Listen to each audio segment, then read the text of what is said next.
Yo, welcome Flyffers to another advanced PvE guide. Today we want to take a look at the 1v1 ranger and we will be covering level 90 all the way to 120. If you are still at level 1 to 90, make sure to watch the beginner PvE guide first before you're coming back to this guide.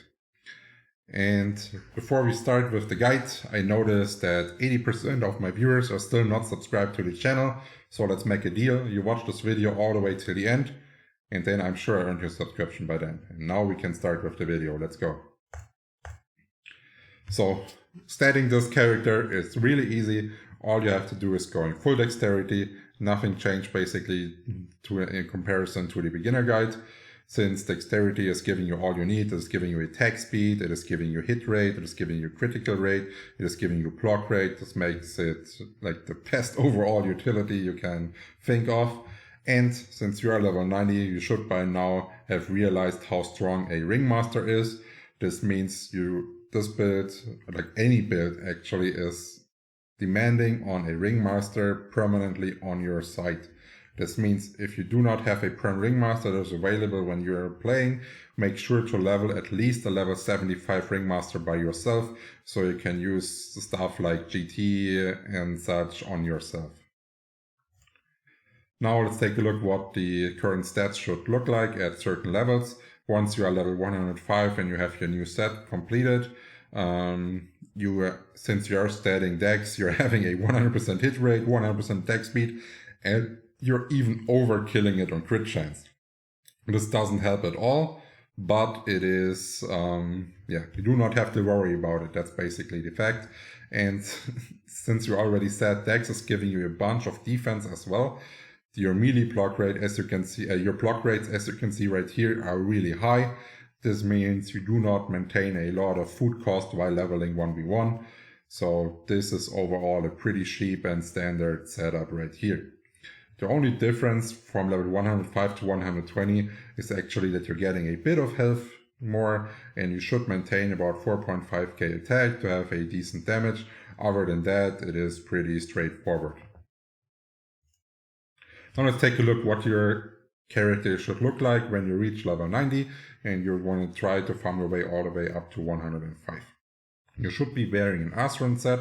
This is giving you a significant advantage over the cruiser set, especially in defense aspects, so you don't have, when you're getting hit, you don't have to heal as much, and a +8 16% attack upgrade is more than enough. You can go big, spending big onto once you have the 105 set. On the other side, I do recommend going for a +10 upgrade with a +10 element, since you're using this all the way from 75 to 105 without a switch at 90, and this is also an item that is in high demand and will be easy to sell. Now let's take a look what the level 120 dream gear for you should be looking like. The best in slot is the Tyrant set right here. This is giving you dexterity to boost your main damage and critical damage, and we already talked a lot about how critical damage is the best damage source in Flyff. The only thing that's not needed on the set is actually the crit chance, since we already seen in the stat overview that we're having more than 100% crit chance. So if this would ever get changed into anything else, basically anything else, no matter what it is, would be more useful than this crit chance right here. And since this is your endgame set, you can freely go for a +10 28% attack upgrade. Then the bow you're gonna use is the legendary golden bow, and here as well you can go for since this is your endgame item, you can go for a +10 upgrade and +10 element, and always make sure that you're using the correct element to counterfeit the damage your opponent is doing. If you do not know what the counterfeits are, there are plenty of options and examples in the upgrade guide on the channel. Now, which awakenings you need. This is probably good news for everyone, since the weapon reroll scrolls are quite expensive and it's really rare that you're dropping a weapon with a perfect stat. And since you're almost exclusively auto-attacking with this build and not doing anything else, you do not need any, and surprise surprise, you saved a bunch of Penya just by doing nothing. Now let's talk a lot about the jewelry. Here you can spend a lot of Penya because the Clockwork's jewelry is not good. This is why it's vanished from the build. And from here on, you do want to have normal jewelry upgraded all the way to +20.